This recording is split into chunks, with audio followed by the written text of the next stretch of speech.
Another big breaking news చూస్తున్నారు. జమ్మూ కాశ్మీర్ పంజాబ్ ప్రాంతాల్లో పాకిస్తాన్ బాంబులకు సంబంధించి మరి ముఖ్యంగా కొన్ని పేలని బాంబులు అక్కడిని పరిశీలించడం జరిగింది. అక్కడికి వెళ్లి వాటిని నిర్వీర్యం చేయడం జరుగుతోంది.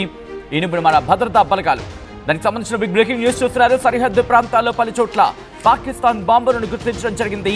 పలు ప్రాంతాల్లో ఆ బాంబులు పేలకుండా ఉండిపోయాయి. బాంబు స్క్వాడ్స్ తో నిర్వీర్యం చేస్తున్నారు.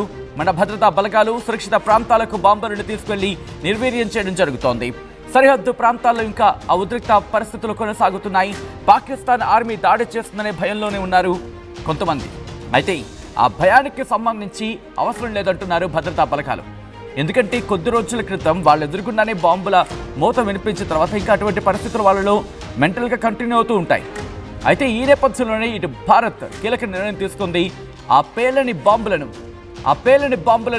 బంకర్లోని ఇన్ఫాక్ట్ ఆ పేలిన బాంబులను దూరంగా తీసుకువెళ్ళి వాటిని నిర్వీర్యం చేయడం జరుగుతోంది.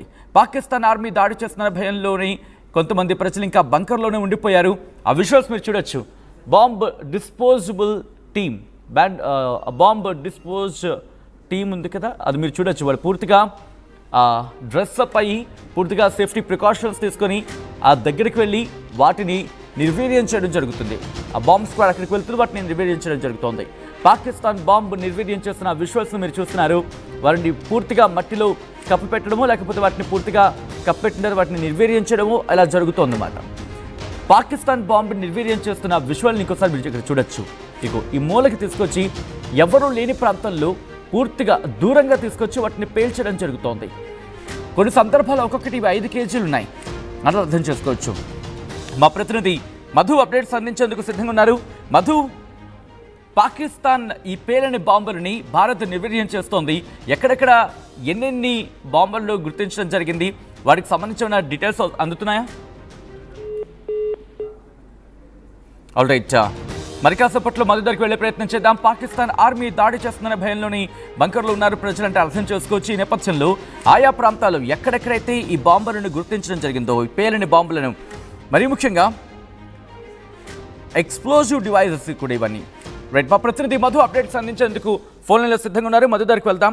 మధు, ఈ నిర్వీర్యానికి సంబంధించి ఎందుకంటే బాంబులు పేలకుండా కొన్ని పడిపోయాయి, దీన్ని ఇప్పుడు గుర్తించడం జరుగుతోంది. మన భద్రతా బలగాలు వాటిని గుర్తించి నిర్వీర్యం చేస్తున్నారు. ఎక్కడెక్కడ ఎటువంటి ప్రికాషన్స్ తీసుకొని ఎక్కడ వీటిని పేల్చడం జరుగుతోంది? ఎగ్జాక్ట్లీ, అంటే నిజంగానే మొన్న జరిగినటువంటి దాడుల్లో పాకిస్తాన్ కి సంబంధించినటువంటి సరిహద్దు ప్రాంతాల్లో పేలని బాంబులను గుర్తించారు. వారిని నిర్వీర్యం చేసే పనిలో ఉన్నారు. ప్రస్తుతం పలు ప్రాంతాల్లో గుర్తించారు. వీటన్నిటి కూడా బాంబ్ స్క్వాడ్ తో గుర్తించారు. పేలలేదు, అది వాటిని పక్కకు తీసుకెళ్లి నిర్వీర్యం చేసేటువంటి పని. జనగా బాంబ్ స్క్వాడ్ చేసేటువంటి పని అది.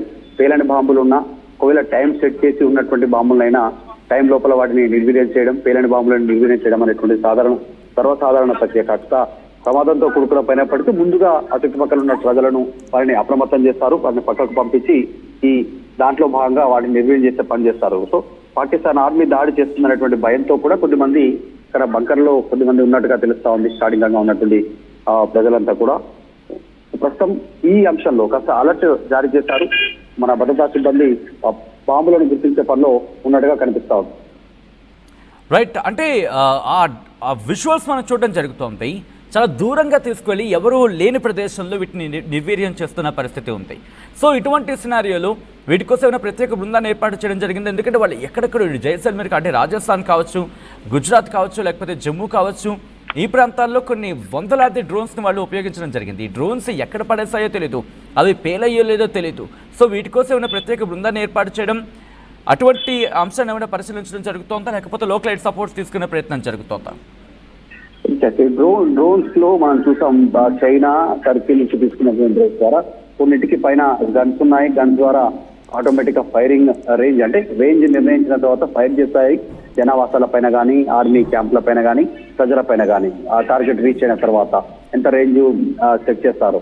తర్వాత కొన్నేమో డ్రోన్స్ ద్వారా బాంబ్స్ ని కిందకి జారవిడిచేటువంటి డ్రోన్స్ కొన్ని, వీటన్నిటిని గుర్తించారు. కొన్ని గాల్లోనే పేల్చేస్తారు. పేలనటువంటి వాటిని మాత్రం తోటే ప్రాబ్లం ఉంది, వాటిని గుర్తిస్తా ఉన్నారు. గాల్లో పేలిస్తే దాని తీవ్రత చాలా తక్కువగా ఉంటుంది. శకలాలు మాత్రమే కింద పడతాయి. వల్ల ప్రాణ నష్టం ఉండదు, ఆస్తి నష్టం ఉండదు. సో ఆకాశంలోనే పేల్చడం వల్ల. కానీ కింద పడినటువంటి బాంబులతోటి ఒకవేళ పేలితే, ఏదో ఒక సందర్భంలో పేలితే చాలా పెద్ద ప్రమాదం ఉంటుంది. పెద్ద డ్యామేజ్ ఎక్కువ ఉంటుంది. ఇక్కడ జనావాసాలు ఉన్నా జనాలున్నా నాకు వాటి పెద్ద ఎత్తున డ్యామేజ్ అయ్యే అవకాశం ఉంటుంది. అందులో భాగంగానే సురక్షిత ప్రాంతాలు అంటే మైదాన ప్రాంతాలకు తీసుకెళ్తారు. ఒకవేళ బ్లాస్ట్ అయినా ఎలాంటి ఇబ్బంది లేకుండా అన్ని ప్రికాషన్స్ తీసుకున్న తర్వాత వాటిని పేల్చే ప్రయత్నం చేస్తారు. లేదు అంటే నిర్వీర్యం చేసే ప్రయత్నం చేస్తారు. నిర్వీర్యం చేయనటువంటి సిచ్యువేషన్ లో మాత్రమే వాటిని పేలేలా చూస్తారు, ప్రమాదం తీవ్రత తగ్గేలా చూస్తారు. గతంలో చూస్తాం ఇలాంటి బాంబు సంఘటనకు సంబంధించి. కేవలం ఇప్పుడు పాకిస్తాన్ నుంచి వచ్చినటువంటి డ్రోన్ల ద్వారా వచ్చినటువంటి ఇలాంటి బాంబ్స్ మిసైల్ ద్వారా వచ్చినటువంటి కాకుండా గతంలో ఇదే సేమ్ కూంబింగ్ ఆపరేషన్ లో భాగంగా నక్సల్స్ అడవుల్లో కొండ ప్రాంతాల్లో పోలీసులు టార్గెట్ గా భద్రతా బలగాల టార్గెట్ గా చేసినటువంటి వాటిని కూడా గతంలో తొలగించి నిర్వీర్యం చేసినటువంటి సంఘటనలు ఉన్నాయి. సో ఇప్పుడు అదే విధంగా కాకపోతే ఇది యుద్ధ వాతావరణంలో జరిగినటువంటి పరిస్థితి కాబట్టి తీవ్రత ఎక్కువ ఉంటుంది ఆ బాంబులది. వాటిని నిర్వీర్యం చేసేటువంటి పనిలో భద్రతా బలగాలు ఉన్నట్టుగా తెలుస్తాం చాలా స్పష్టంగా. సో ఖచ్చితంగా వాటిని నిర్వీర్యం చేసేటువంటి దిశగానే ముందుకు వెళ్లే అవకాశం ఉంది. మధు, ఇప్పుడు ఇటువంటి సందర్భంలో ఎందుకంటే ఇంకా కాస్త కొన్ని ప్రాంతాల్లో నిన్న కూడా చూసాం, మొన్న కూడా చూసాం, ఈ డ్రోన్స్ జాడ కనిపిస్తున్న పరిస్థితుల్లో ఎటువంటి జాగ్రత్తలు తీసుకోవడం జరుగుతోంది.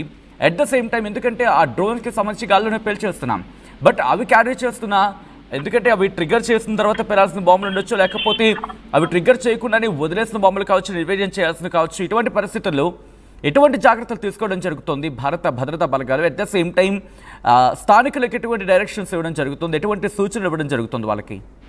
ఒకవేళ పొలాలలో జనావాసాల మధ్యలో ఉంటే ఖచ్చితంగా వారిని దూరంగా పంపే అవకాశం ఉంది. వాటిని ప్రికాషన్స్ ఇస్తారు, ముందుగా అక్కడి నుంచి వెళ్ళిపోమని. వాళ్ళు సురక్షిత ప్రాంతాలకు వారిని తరలించి ఈ బాంబులను కూడా సుదూర ప్రాంతాలకు తీసుకెళ్లి మైదాన ప్రాంతాలకు తీసుకెళ్లి వాటిని నిర్వీర్యం చేస్తారు. ఒకవేళ నిర్వీర్యం చేసే సమయంలో కూడా పొరపాటున పేలినా కూడా రక్షణ చర్యలు తీసుకుంటారు అక్కడ ఉన్నటువంటి సిబ్బంది వాటికి సంబంధించి. కాబట్టి ప్రజలను ముందుగా అలర్ట్ చేస్తారు. బాంబు అనగానే ఒక రకమైనటువంటి భయం ఉంటుంది. అది ముఖ్యంగా పాకిస్తాన్ డ్రోన్ల రూపంలో వేసినటువంటి బాంబుల విషయంలో మరింత భయాందోళనకు గురే అవకాశం ఉంది. ప్రజలు ఇప్పటికే భయపడతా ఉన్నారు. సీజ్ ఫైర్ అని చెప్పిన తర్వాత కూడా అక్కడ నుంచి ఫైరింగ్ జరుగుతూ ఉంది ఏదో ఒక రూపంలో, డ్రోన్ల రూపంలో. నిన్న రాత్రి కూడా కొన్ని డ్రోన్లు కనిపించాయనేటువంటి వార్తలు వినిపించాయి. కాబట్టి ప్రజలు ఆందోళనలో ఉన్నారు. ఎందుకంటే పాకిస్తాన్ నమ్మదగినటువంటి దేశం కాదు. అవసరం అందితే జుట్టు లేకపోతే కాళ్ళు అనేటువంటి విధంగా తనకు అవసరం ఉన్నప్పుడు తన పీక దాకా వచ్చినప్పుడు భారత్ కాళ్ళు మొక్కే ప్రయత్నం చేసింది. సీజ్ ఫైర్ కి భారత్ ఓకే అన్న తర్వాత మళ్ళీ కాల్పులకు తెగబడతా ఉన్నటువంటి సిచ్యువేషన్. సో పాకిస్తాన్ బుద్ధి అది, వక్ర బుద్ధి, కుక్క బుద్ధి, పదే అలాంటివి చేస్తూ ఉంటారు. కాబట్టి ప్రజలు ఆందోళనలో ఉన్నారు. ప్రజల కారకంగా మన జాగ్రత్తలు చెప్పిన తర్వాత భద్రతా సిబ్బంది చర్యలు తీసుకుంటారు. బాంబ్ డిస్పోజ్ టీమ్ పనిచేస్తుంది, దూరంగా తీసుకెళ్తారు. ఒకవేళ డిస్పోజ్ చేయనటువంటి స్టేజ్ లో ఉంటే దాన్ని అక్కడే పేల్చేసేలాగా చూస్తారు. ప్రమాద తీవ్రత తగ్గేలా అక్కడ జనాలు, జన ఆవాసాలు, అలాంటి జర నష్టం, తర్వాత ప్రాణ నష్టం ఉండకుండా, తర్వాత ఆస్తుల నష్టం ఉండకుండా అలాంటి చర్యలు చేపడతారు. సాధారణ ప్రక్రియనే, కాకపోతే కాస్త టిపికల్ తో కూడుకున్న టీమ్ కు వాళ్ళ టీం చూస్తారు. ప్రజలను ముందుగా అలర్ట్ చేస్తారు. రైట్ మధు, ఒక్కసారి మీరు లైన్లో ఉండే ప్రయత్నం చేయండి. ఆ విజువల్స్ మీరు చూడొచ్చు అక్కడ ఎటువంటి పరిస్థితులు ఉన్నాయని అయితే. ఎందుకంటే రిమెంబర్, ఒక్కొక్కటి కొన్ని సందర్భాల్లో 5 కేజీలు ఉన్నాయి. అలాంటివి పేరితే వాటి తీవ్రత ఎలా ఉంటుందనేది ఊహించడం కష్టం. ఎందుకంటే పడిన బాంబు అది ఎటువంటి బాంబో తెలియదు, దాని తీవ్రత ఎంతో తెలియదు. కానీ వాటిని నిర్వీర్యం చేయాలి. నిర్వీర్యం చేయకపోతే ఆ ప్రాంతంలో ఉన్న ప్రజలకు మళ్ళీ ప్రాణాపాయం.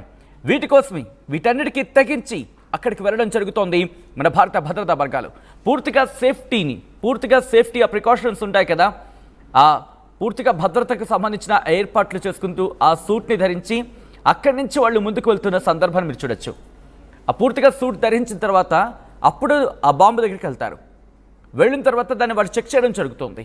చెక్ చేసిన తర్వాత ఇది ఒకరితో సరిపోతుందా, అంటే ఒకరు వెళ్ళి నిర్వీర్యం చేయగలుగుతారా, లేకపోతే ఇంకా ఎంతమంది అవసరమైనా పడుతుందా, అది మనం చెక్ చేసి వాటిని నిర్వీర్యం చేయగలిగిందా కాదా, అది దానికి సంబంధించి అది పేలే స్వభావం ఉందా, ఒకవేళ అయితే దాని తీవ్రత ఎంత ఉంటుంది, వీటన్నిటి కూడా క్యాలిక్యులేట్ చేస్తారు. ఎందుకంటే ఒక బాంబుకి సంబంధించి వాళ్ళు 1 కాదు 2 కాదు, రిమెంబర్ వందలాది డ్రోన్లు, 400 ఒకరోజు, ఇంకొక రోజు ఇంకొక 100, 200, ఇలా సుమారుగా 500 నుంచి 600 అనుకుందాం. 500 నుంచి 600 డ్రోన్లు వదిలారు. వాటిలో ఎన్ని బాంబులు ఉంటాయి?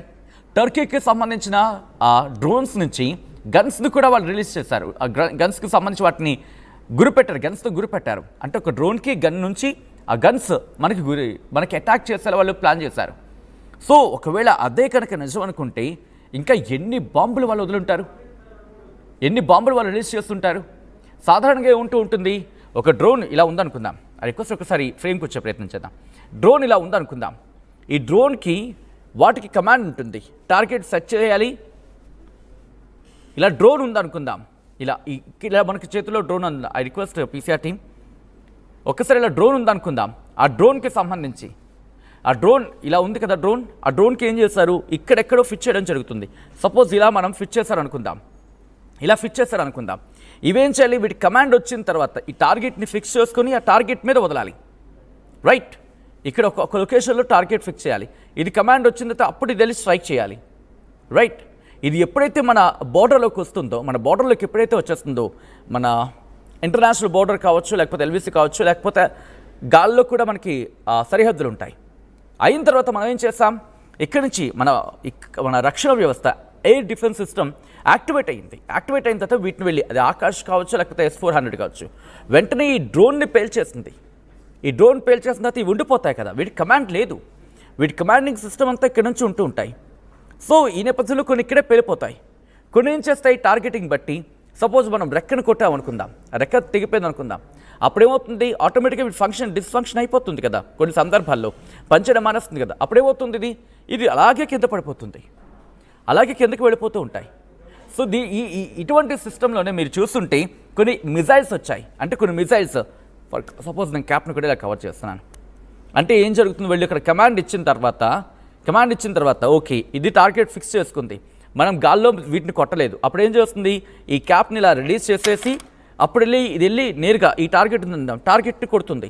అప్పుడు ఈ టార్గెట్ దగ్గర ఎక్స్ప్లోజన్ జరుగుతుంది. ఎప్పుడైతే ఢీ కొడుతుందో దీనికి కమాండింగ్ సిస్టమ్ కావచ్చు, దీనికి ఉన్న ఫంక్షనింగ్లో మొత్తం వెళ్ళి ఇది పేలిపోతుంది. సో మనం ఏం చేసాం, ఇలా మిజైల్స్ ఉన్నప్పుడు, లేకపోతే ఈ డ్రోన్స్ ఉన్నప్పుడు డ్రోన్స్ని లేపి పడేస్తాం గాల్లో. కాబట్టి కొన్ని గాల్లోనే పేలిపోయిన పరిస్థితి చూసాం, కొన్ని ఏమొచ్చి ఆ రెక్కలు తెగి కింద పడిన సందర్భాన్ని చూసాం. అందుకే మనకి చెప్పింది మరీ ముఖ్యంగా ఆ సందర్భంలో ఇంట్లోనే ఉండండి అంటూ కూడా. ఎందుకంటే వాటిని మనం నిర్వీర్యం చేసిన తర్వాత కూడా వాటి శకలాలు ఉండిపోతాయి కదా. ఆ శకలాలు వచ్చి మన మీద పడే అవకాశం ఉంటుంది. వాటి నుంచి తప్పించుకోవడానికి అట్ ద సేమ్ టైం ఆ బాంబుల నుంచి తప్పించుకోవడానికి ఒకసారి ఆ విజువల్స్ చూడండి. ఒకసారి ఆ విజువల్స్కి వెళ్ళే ప్రయత్నం చేద్దాం. ఆ విజువల్స్ మీరు చూస్తే మనం చేసింది అది. ఆ బాంబు దొరికింది కదా, దొరికిన తర్వాత ఆ బాంబుని నిర్వీర్యం చేస్తున్నారు. కొన్ని సందర్భాల్లో వాటిని నిర్వీర్యం చేసేస్తారన్నమాట.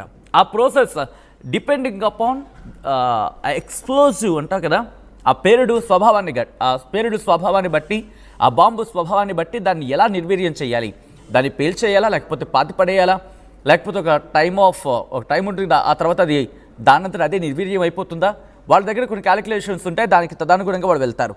మీరు చూడొచ్చు, బాంబుని నిర్వీర్యం చేస్తున్న విజువల్స్ని మీరు చూస్తున్నారు.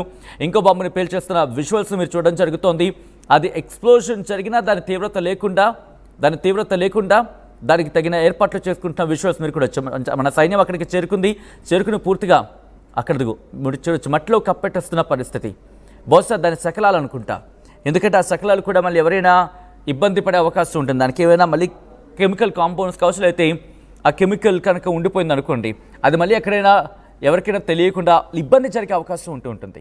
సో బాంబు నిర్వీర్యం చేసే సందర్భంలో అన్ని రకాల చర్యలు, అన్ని రకాల జాగ్రత్తలు తీసుకుంటూ ఉంటారు. సో ఇప్పుడు మీరు చూస్తే కనుక ఇదిగో ఇలా ఒకచోట బాంబు నిర్వీర్యం చేయడం జరుగుతోంది. ఇంకొక విజువల్లో ఆ బాంబుని జనాలకు దూరంగా తీసుకువెళ్ళి వాటిని పేల్చేసిన పరిస్థితి మనం చూడొచ్చు. ఇంకొక విజువల్ మీరు చూడొచ్చు. ఇంకొక విజువల్కి వెళ్ళే ప్రయత్నం చేద్దాం.